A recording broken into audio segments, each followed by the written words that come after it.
140 years ago, the New South Wales and Victorian railway systems were connected. On the 14th of June 1883, the Sydney-based government photographer pictured crowds assembling at Albury's grand new railway station for the mid-afternoon celebration of the railway from Sydney to that from Melbourne. A temporary grandstand helped them view the arrival of special trains from the capital cities. 2 sets of governors, premiers, ministers, politicians, bishops, and other distinguished guests. Local government representatives greeted the governors. Local school children sang "God Save the Queen." In the evening, bands led a torchlight procession through Albury streets. Crowds admired the train and new magnificent Albury railway station, the grandest of all the country town stations. These were the trappings of the great technology of the age, symbols of progress which gave the place prestige. A boastful panorama of 1888 showed the new station and the big engine house and parcel office buildings looming large on the eastern edge of Albury. This was not just a locally significant moment, but a nationally significant moment. The story of the railway connection starts in the 1850s, when it was difficult to transport bulky materials by road in the 19th century. In the 1850s, South Australia tapped border district trade, with river steamboats bringing flour, building materials and other goods from Adelaide and taking wool to Adelaide. In the 1860s, Victoria built railways to the Ballarat and Bendigo goldfields, and then continued beyond Bendigo to Echuca. That railway interrupted the river trade South Australia had established with steamboats. It brought supplies up and produce down from not only inland Victoria, but also southern New South Wales. Victoria hoped a north-east railway to Wodonga would establish another prosperous cross-river link, which would tug not only wool, but also wine to Melbourne. New South Wales was late in countering Victoria's push to pull the trade of the Riverina to Melbourne. Both colonies extended their railways toward the border district, coming almost together in 1881. Almost. Because the Victorian railways were broad gauge and the New South Wales standard gauge. Further railway extensions to the border until the end of the century showed intense colonial rivalry rather than cooperation. After Federation, Victoria extended its rail connections upstream and downstream. New South Wales made a second border connection, and the 2 states agreed to Victoria extending its broad gauge lines across river. About the time South Australian steamships reached Albury and Wodonga, a young backbencher, Henry Parkes, applauded the idea of building a road bridge across the Murray to connect better with gold-rich Victoria, a union bridge. Colonial governors were to voice similar lofty ambitions for a union of the colonies.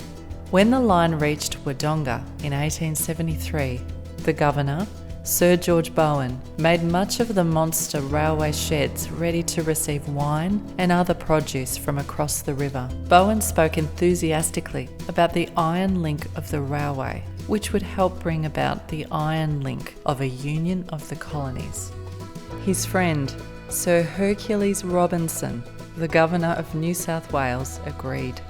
In 1876, the 2 governors met in Albury, which Robinson noted had been dubbed the Federal City. Robinson spoke boldly about how railways would weld together a complete dominion, a one Australia.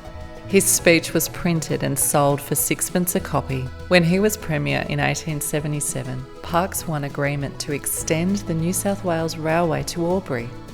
His colony wanted to pull back the wool trade it was losing to Victoria. In 1881, the New South Wales Railway eventually reached Albury. Parkes told the crowd, "The sooner we can unite the 2 great cities of Australia, the better." Sketch artists from the Sydney Mail reported on the first railway trip all the way from Sydney to Albury, and they noted the hard drinking involved in the celebrating of the occasion, the pomposity of some important visitors, and the particular care which was given to lady passengers. For the next 2 years, Victorian Railways supplied horse-drawn buses to take interstate travellers between Wodonga and Albury. The railways were close, but not yet connected.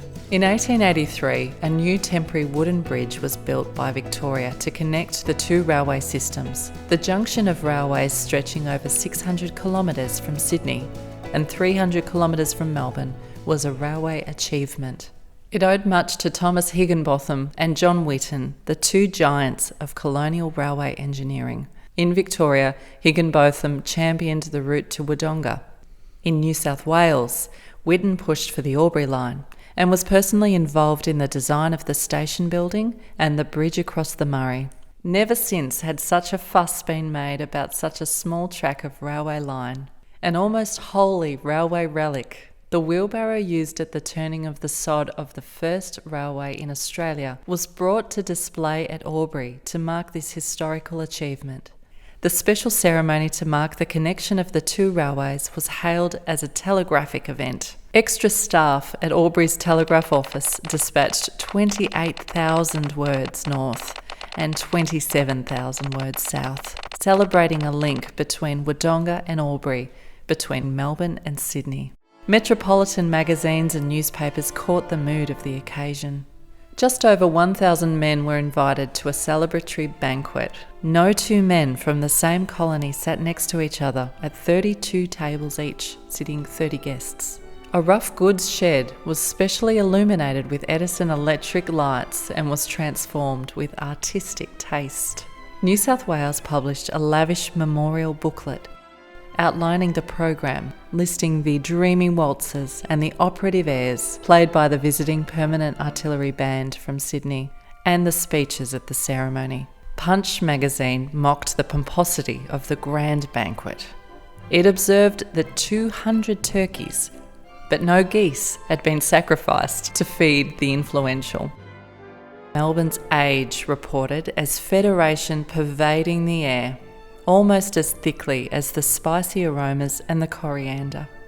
James Service, the Premier of Victoria, was reported as raising his glass to the mural showing the union brought about by the railway bridging the Murray. Nothing, he said, was like the cowcatcher at the front of a locomotive, which not only swept away material obstacles, it also swept away those prejudices, those rivalries and those jealousies, and that ignorance which will embitter a nation and destroy its prosperity. Loud cheers. Guests thought Federation, talked Federation, and drank Federation.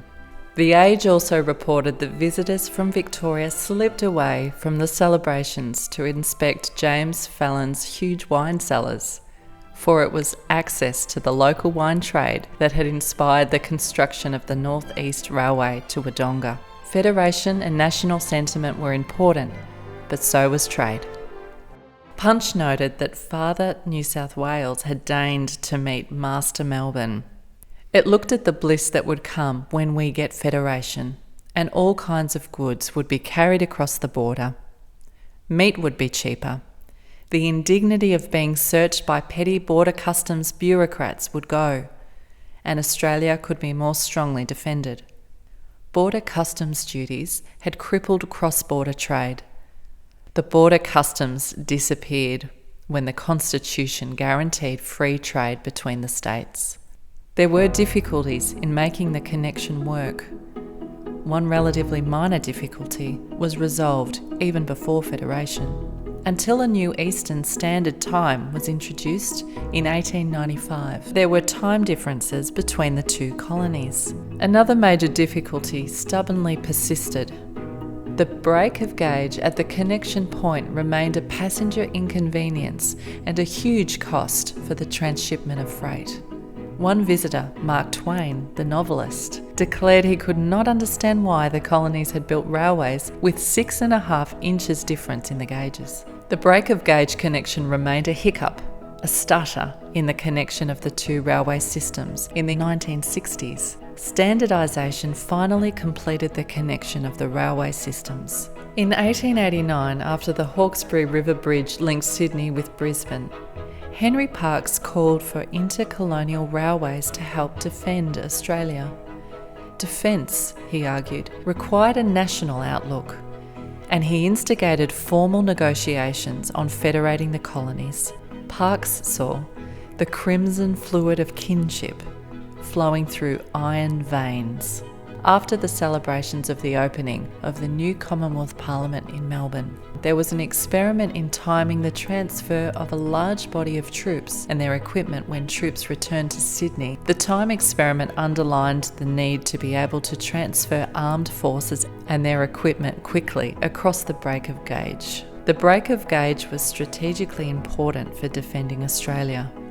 Army tacticians established a major explosives depot at Willinga in 1929 and developed major military personnel bases and supply depots during the Second World War.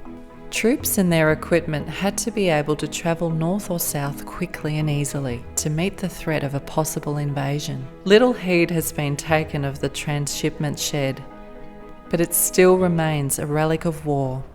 At the end of the war, Bongilla Army Camp was reused as Bongilla Migrant Reception Centre. Railways brought refugees and migrants from their ports of arrival to Bongilla, and railways took them to work in jobs all over Australia. Railways that had helped defend Australia helped people it in the post-war years. Much loving care has been taken in conserving the Albury Railway Station, a state and local heritage item. It remains the public face of the connection of the two railway systems. A public memory place is a cluster of personal memory places where people reflect on the national past, the local past, and their own past. At the Albury Railway Station, people invariably insert something of their own personal memories of railway travel experiences into place. They may also think about how the connection of the two state railway systems has shaped a sense of nation and affected their own lives.